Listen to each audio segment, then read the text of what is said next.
Hi, everybody. This is Silvio Canto in Dallas, Texas on Tuesday, August the 8th.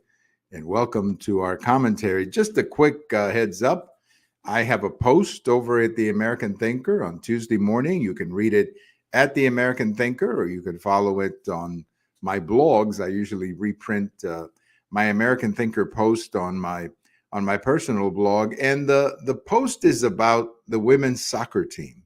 The fact that this was not a very popular women's soccer team, and a lot of Americans are very angry at this team.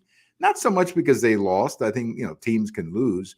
That's the nature of sports, but it's their attitudes, their personalities. You have athletes who are going overseas to represent their country who apparently don't like representing their country.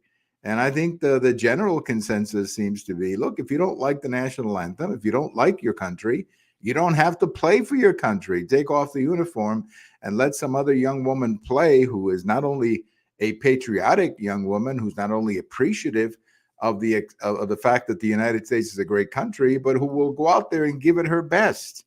And there's great resentment over this team. And as I mentioned in my post, the Soccer Federation better take a look at this team and better take a look at how they're developing their players, not from a soccer standpoint.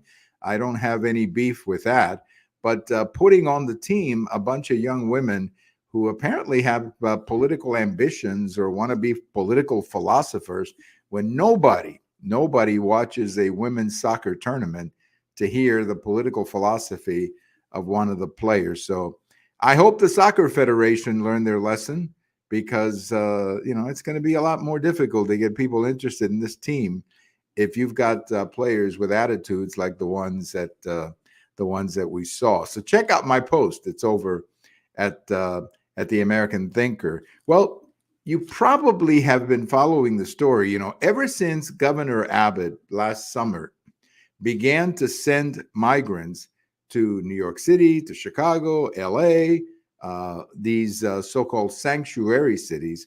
Ever since he started to do that, the numbers have been growing and growing.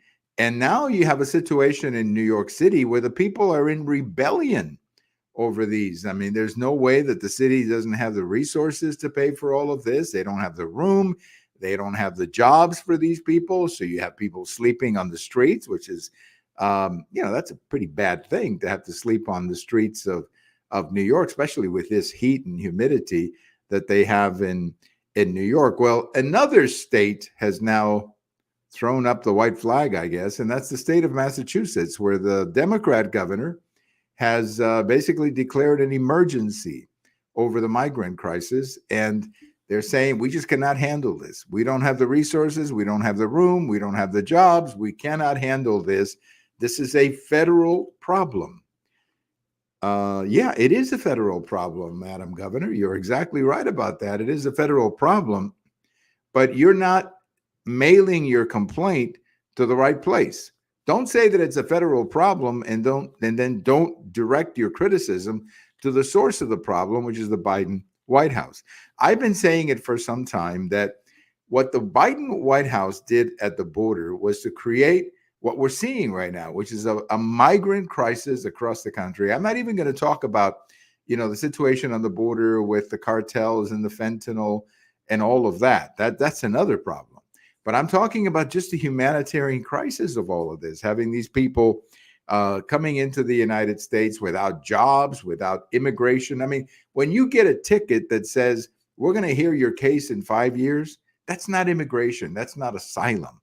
That's just insanity. So I don't know what's going to happen, but it's good to see. It's good to see that the problem is now being, or that the reaction to the problem is now coming from places like New York City, Massachusetts, Chicago, Illinois, where people are saying, we can't do this. We cannot handle this. And now, hopefully they will, the Biden administration will do something about it. But don't hold your breath. Don't hold your breath. They're not going to. I don't know what they're going to do about it, because frankly, there's such chaos in this administration when it comes to the border. Well, what a mess! What a mess in Massachusetts and New York City and all these places. And what a genius move by Governor Abbott. When he sent those first buses, a lot of people criticized him, but now he looks brilliant. because now he's forcing Democrats to deal with the problem that we have here in Texas on the border in our cities. It's a mess. It's a mess. That's all I can tell you. And Democrats are getting it right in their face, which is interesting to watch. It's entertaining to watch because, I remember when they used to call Republicans in Texas racist because we didn't support sanctuary cities. Well, I think it's all coming to a head right now in these places. Well, you may remember a few months ago that the Biden administration created this program to literally forgive student debt. It went to the Supreme Court. The Supreme Court shot it down, saying you don't have the authority to do this. And the Biden administration came back with another proposal. Well, that has been shut down for the moment. A federal judge, has stopped the program as well. So I guess Biden is 0 for 2 when it comes to student debt or student loans.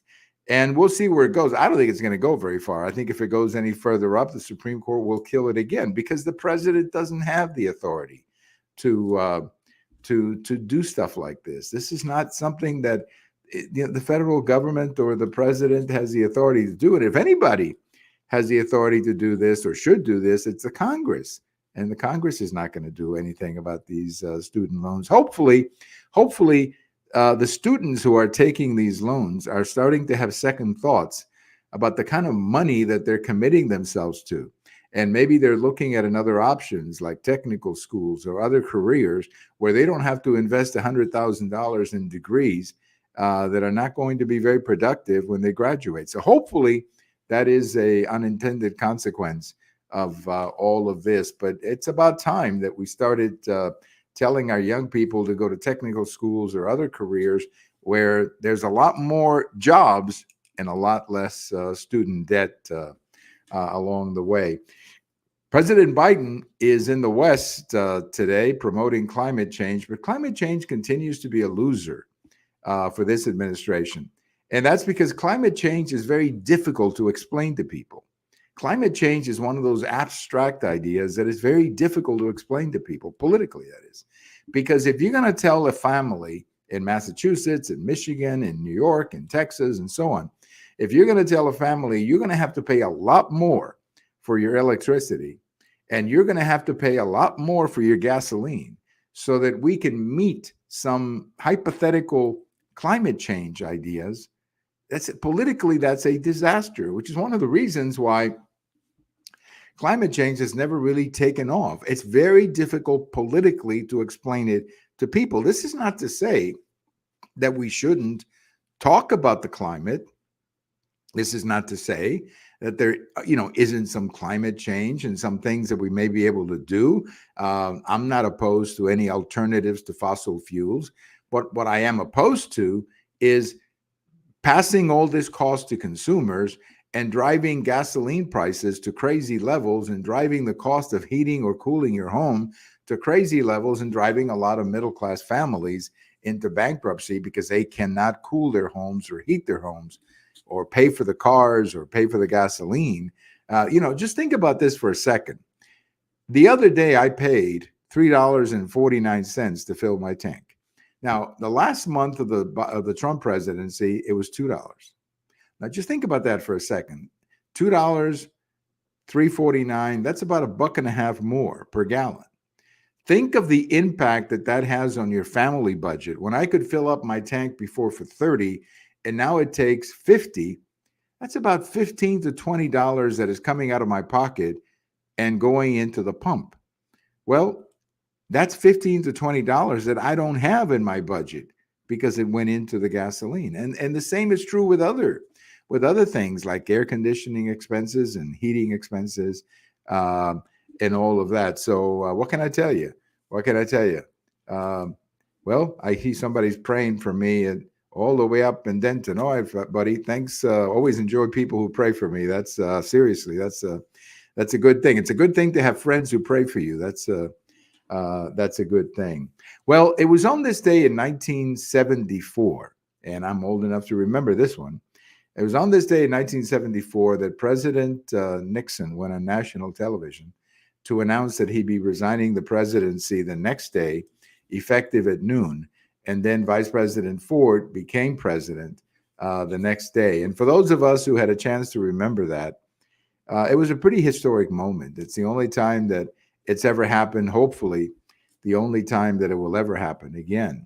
But I think the lesson of Watergate and the lesson of the Nixon resignation is that what happened then, back then, is that once those tapes came out, Nixon didn't have much of a defense. So there was a bipartisan agreement that Nixon was either going to be impeached or it was probably better for him to resign, which he did.